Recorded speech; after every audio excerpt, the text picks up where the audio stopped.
Bismillahirrahmanirrahim. Assalamu alaikum wa rahmatulillahi wa barakatuh. Bienvenue à toi, cher frère, chère sœur, sur appel du Créateur.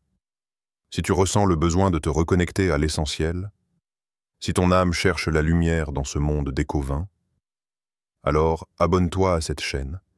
Ici, chaque parole vise à nourrir l'âme, chaque silence à apaiser le cœur. Reste avec nous, car ce que tu vas entendre aujourd'hui pourrait profondément transformer ton rapport au silence. Le silence. Il ne crie pas, il ne s'impose pas. Il se pose, comme une brise légère sur les eaux troublées du cœur. C'est une présence et non un vide. C'est une soumission muette, mais éloquente devant la majesté du Tout-Puissant. Ce que beaucoup fuient dans le silence, c'est le miroir de leur propre vérité. Car dans le silence, Allah parle. Le prophète Mohammed, l'homme le plus éloquent que la terre ait porté, nous a laissé ce joyau. Que celui qui croit en Allah et au jour dernier dise du bien ou qu'il se taise. Rapporté par Al-Bukhari et Muslim. Ce n'est donc pas une simple recommandation, c'est une preuve de foi. Le silence n'est pas une faiblesse, c'est une force. C'est un voile de pudeur posé sur la langue quand le cœur sait que les mots peuvent blesser, mentir ou détourner. As-tu déjà goûté au silence comme on goûte à un fruit rare? Pas celui du sommeil, ni celui de la solitude amère, mais ce silence doux, habité, qui descend dans l'âme comme une lumière céleste.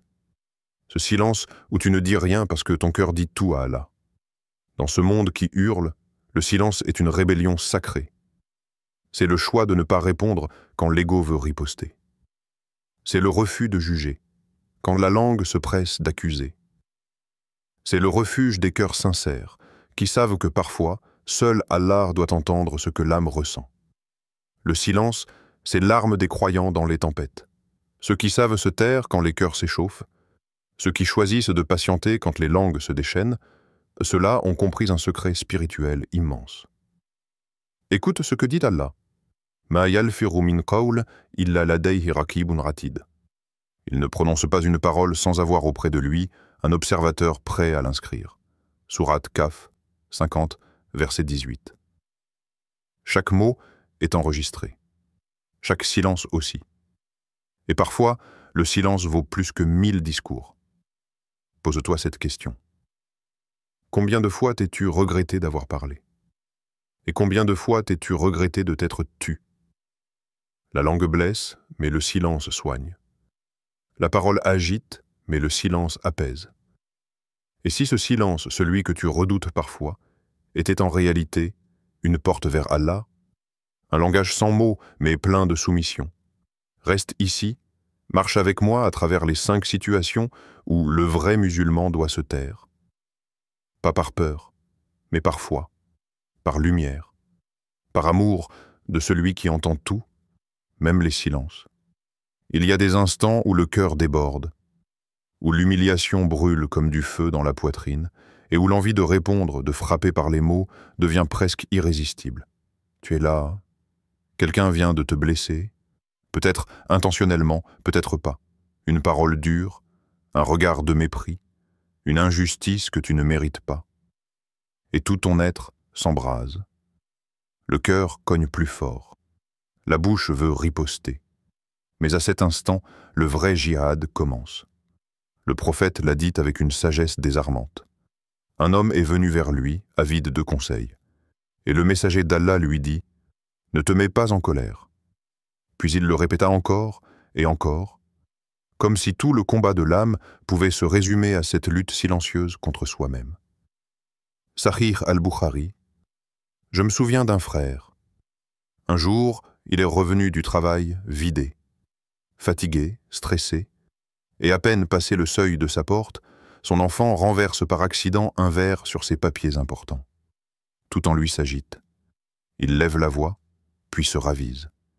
Il ferme les yeux, inspire profondément, et reste silencieux. Il s'éloigne, va faire ses ablutions. Puis il prie 2 rakats. Il revient, sourit à son fils, et lui dit doucement « Ce n'est rien, on va nettoyer ensemble. » Ce frère m'a dit « À ce moment-là, j'ai senti que j'avais gagné une bataille invisible. Mon silence a sauvé quelque chose dans mon foyer. Et toi, combien de fois as-tu regretté une colère que tu n'as pas retenue? Combien de blessures ont été causées par un mot lâché trop vite?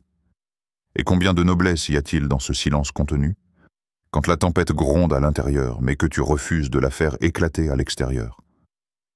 Allah nous rappelle dans son livre « Wal-kazimin al-ghayza wal-'afina 'anin nas wallahu yuhibbul muhsinin » Ceux qui répriment leur colère pardonnent aux gens, et Allah aime les bienfaisants. Sourate Al-Imran 3 134. Ce verset est une lumière dans les ténèbres de la rage. Il n'appelle pas à l'effacement de soi, mais à l'élévation de l'âme. Quand tu choisis de ne pas répondre à l'offense, quand tu retiens ta langue alors qu'elle tremble d'envie de répondre, tu n'as pas fui, tu as triomphé.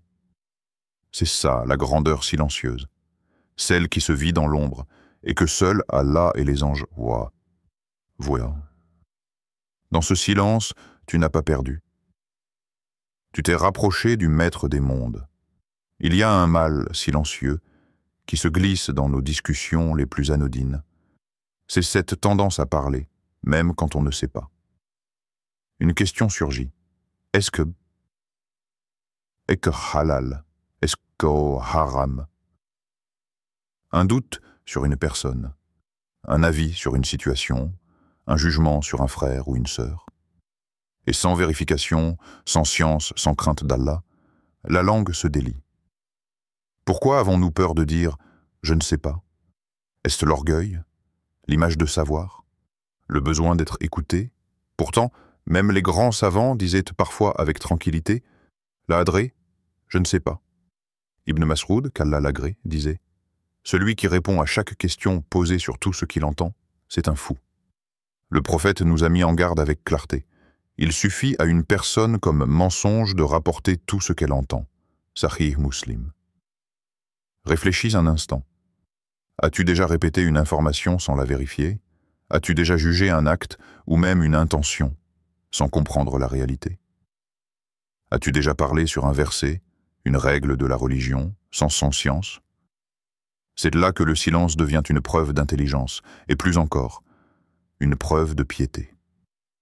Allah nous dit avec une rigueur magnifique dans son livre « Wala taqfu ma laysa laka bihi ilm, inna as-sam'a wal basara wal fu'ada kullu ulaika kana anhu mas'oula » Et ne poursuis pas ce dont tu n'as aucune connaissance.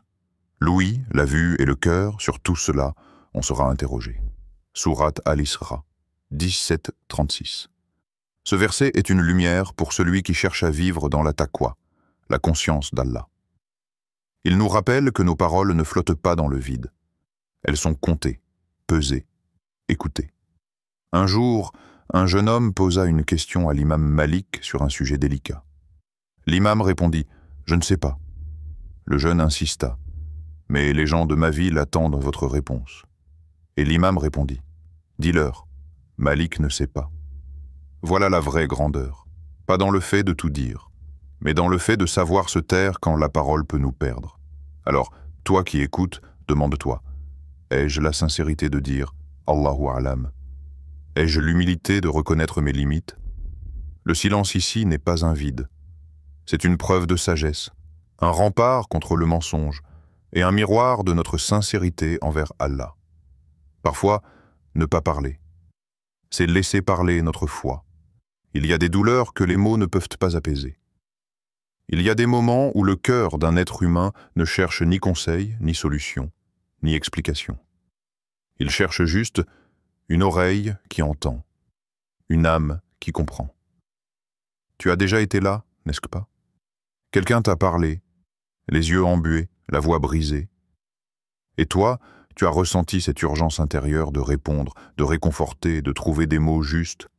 Mais rien ne sortait bien, parce que parfois, ce n'est pas de mots que l'autre a besoin. C'est de ton silence.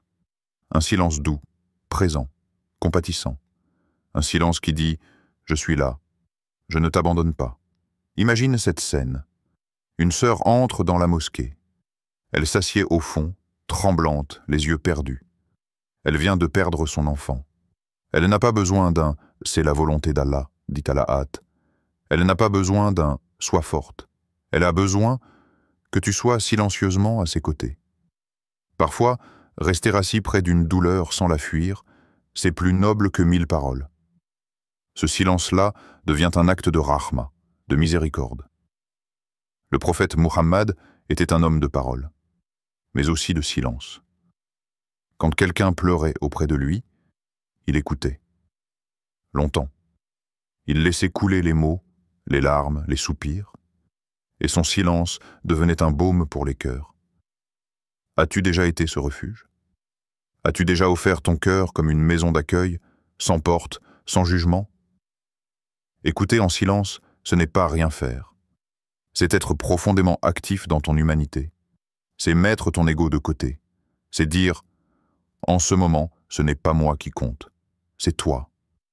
Regarde comment Allah décrit ses serviteurs aimés. وَعِبَادُ الرَّحْمَنِ الَّذِينَ يَمْشُونَ عَلَى الْأَرْضِ هَوْنًا وَإِذَا خَاطَبَهُمُ الْجَاهِلُونَ قَالُوا سَلَامًا.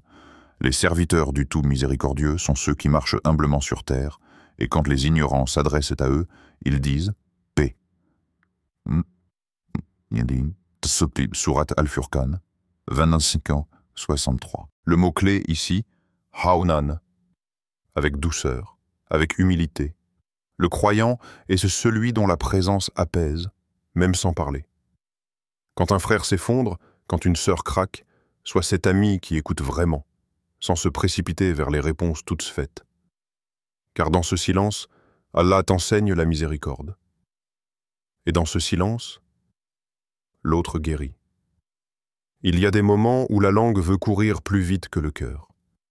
Des instants fugaces où l'on voit chez l'autre ce que l'on refuse de voir en soi.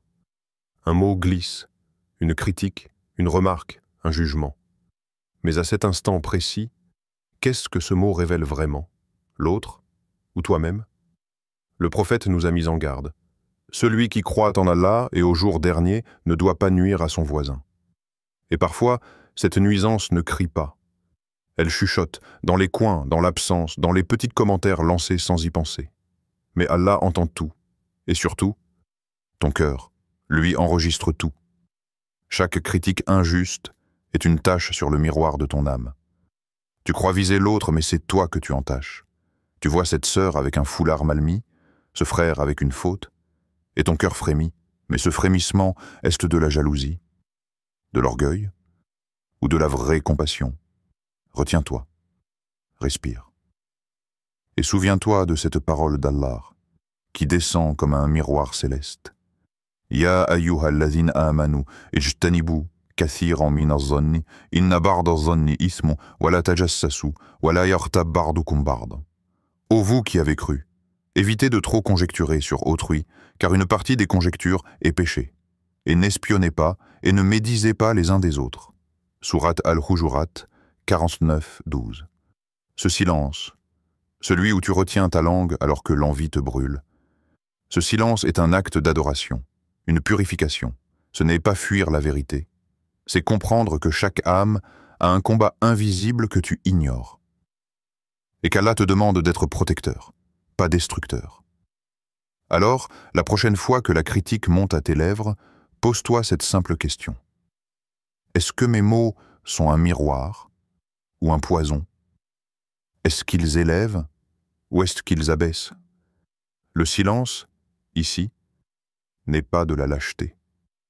C'est une sagesse, un rempart, un moment où tu dis à ton ego « Pas aujourd'hui.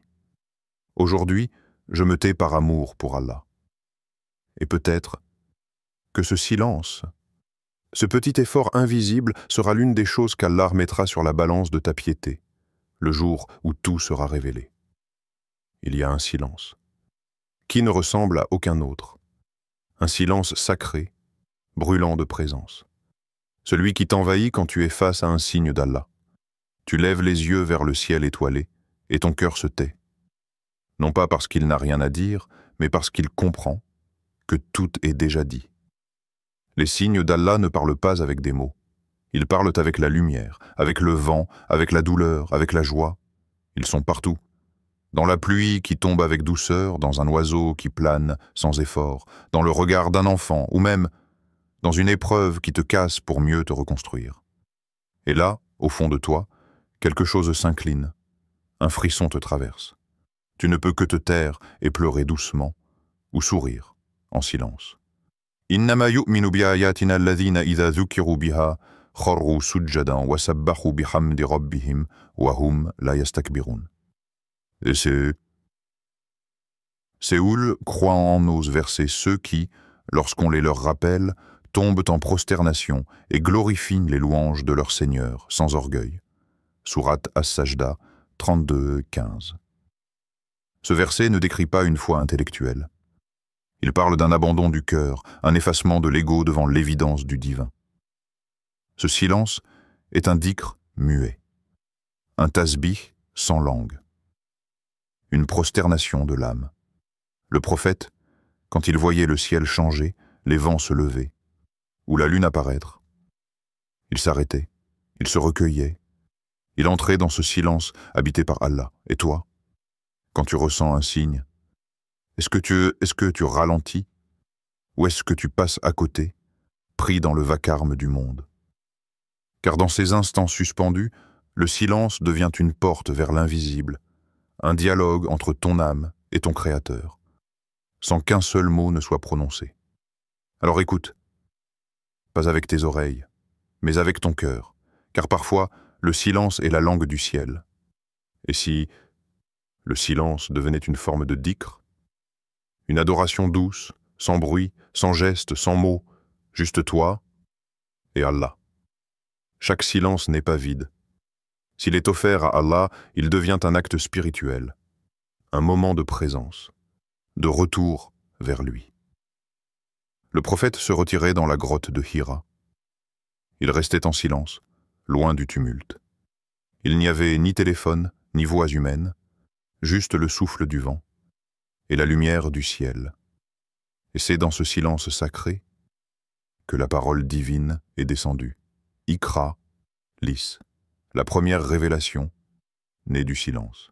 Car parfois, le silence prépare le cœur à recevoir la lumière. Il vide ce qui encombre, il guérit ce qui saigne, il adoucit ce qui crie à l'intérieur. Dans un monde où tout hurle, où chaque seconde est remplie de bruit, de notifications, de sollicitations, choisir le silence est un acte de foi, un acte d'adoration, une pause sacrée, un rendez-vous intime avec le Très-Haut. وَذَكُرِ اسْمَ رَبِّكَ وَتَبَتَّلْ إِلَيْهِ تَبْتِيلًا. Évoque le nom de ton Seigneur et consacre-toi totalement à lui. Et sourate Al-Muzammil 73-8. Et si, chaque jour, tu t'accordais quelques minutes de silence, pas pour fuir, mais pour revenir, pas pour t'isoler du monde, mais pour t'approcher de celui qui a créé le monde. Ferme les yeux, respire, éteins le bruit extérieur, étends l'oreille vers l'intérieur. Tu entendras peut-être une voix plus profonde que toutes les autres, celle de ton fitrar, ta nature pure, qui murmure « Allah est là ». Et ce silence devient alors une prière. Il était une fois, dans une petite ville paisible, un jeune homme fougueux. Chaque vendredi, il allait au masjid, le cœur brûlant d'enthousiasme. Il parlait, sans jamais s'arrêter. Il citait des versets, des hadiths, des opinions. Il voulait guider, convaincre, parfois impressionner. Au fond de la mosquée, il y avait un vieil homme, silencieux, calme, discret. Il venait chaque semaine, s'asseyait à la même place, priait, et repartait, sans un mot. Un jour, le jeune homme, intrigué, s'approcha. « Assalam alaykoum, ô cheikh. Pourquoi restes-tu toujours silencieux? Tu as sûrement appris tant de choses dans ta vie. Pourquoi ne partages-tu pas ?» Le vieillard tourna son regard doux vers lui. Il sourit, et répondit avec lenteur, « Mon fils, beaucoup veulent te parler, peu veulent t'écouter. Moi, j'ai passé ma jeunesse à parler, comme toi. Mais aujourd'hui, j'essaie seulement d'apprendre à me taire quand il le faut. Et crois-moi, c'est plus difficile que de parler. » Le jeune homme resta sans voix. Il n'avait jamais entendu cela. Le silence, comme un savoir. Cette nuit-là, il fit un rêve étrange. Il se vit sur une balance céleste. D'un côté, Ses paroles s'envolaient comme des plumes, légères, nombreuses, mais presque vides. De l'autre, ses rares silences tombaient comme de l'or, dense, lourd, précieux, et la balance pencha du côté du silence. Au réveil, il ne parla à personne. Il marcha longtemps, méditant. Et ce jour-là, pour la première fois depuis des années, il entra dans la mosquée et s'assit près du vieil homme en silence. Kul khayran aw esmut, dis du bien ou tais-toi. Hadith rapporté par Al-Bukhari dans Al-Adab al-Mufrad, parce qu'il faut du courage pour parler, mais il faut de la sagesse pour se taire. Frères, sœurs bien-aimées, dans un monde où tout nous pousse à parler, réagir, commenter, celui qui choisit le silence pour Allah choisit la lumière. Ce silence, ce n'est pas une fuite, c'est un refuge, c'est un acte de foi, un moment d'adoration où l'âme se retire des bruits du monde, pour mieux écouter la voix de la vérité. Le silence purifie ce que les mots ont blessé. Il protège ce que la langue pourrait trahir. Ma yalfiru min qawl illa ladayhi raqibun atid. Il ne prononce aucune parole sans avoir auprès de lui un observateur prêt à l'inscrire. Sourate Kaf 50 Kizit. Et si, à chaque fois que tu te taisais par crainte d'Allah, tu gagnais une lumière pour le jour du jugement? Et si ce silence, fait avec sincérité, devenait un témoin en ta faveur devant les anges? Ce n'est pas le nombre de nos mots qui nous élève, c'est la pureté de notre intention et la sagesse de notre retenue. Alors, frères, sœurs, garde le silence quand il le faut, et que ton silence parle à Allah, dans l'intimité de la prière, dans la profondeur du dhikr, dans la douceur du cœur. Et rappelle-toi, le silence du croyant est parfois la plus belle des réponses.